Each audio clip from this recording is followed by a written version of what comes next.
General Soleimani was a very effective, not only general, but he was kind of a political commissar for the Levant, for Lebanon, for Syria, for Iraq. He was very influential. So they have lost a very influential person. But the project that he was following was the Iran Revolutionary Project. They're trying to create hegemony among the Shiites of the Middle East. Are they going to stop creating this hegemony? Are they going to stop arming non-state actors? This is really the real question. Will Iran change its ways? So far, we haven't seen evidence of that.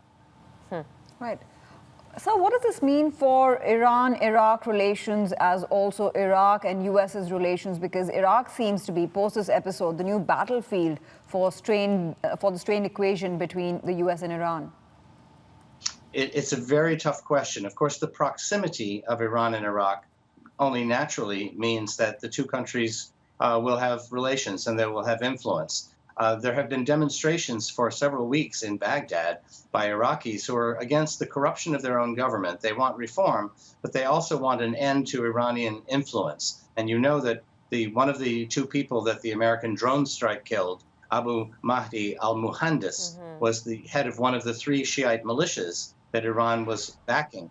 He was also an influential member of the government. There are two other Shia militias that Iran supports. And I think that the question is, do these Shia militia, are they willing to join the Iraqi army? Are they willing to support the Iraqi state?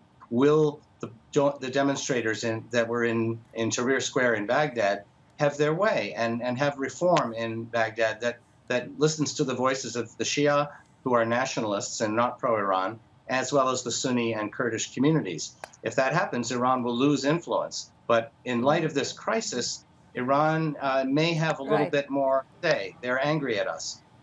Right. So we are actually running against time. So finally, where does this leave Iran's economic future? Because we know that the economy is facing a drag because of these sanctions coming in from the U.S. And even for financing military activities, it seems like they are under strain. Where does this leave the Iran story?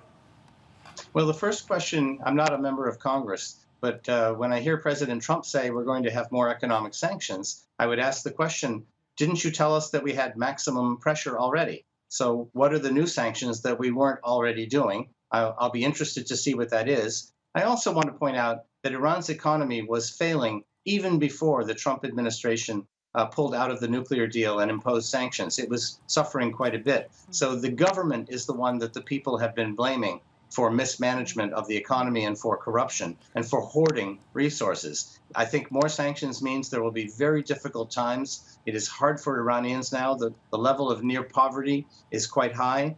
Taxi drivers can't afford gasoline. So people are under strain, and this could get much worse. Hi, I'm Emily Tan, and thanks for watching CNBC. You can check out more of our videos by clicking on the boxes on the screen, and don't forget to subscribe to the channel for more. Thanks for watching.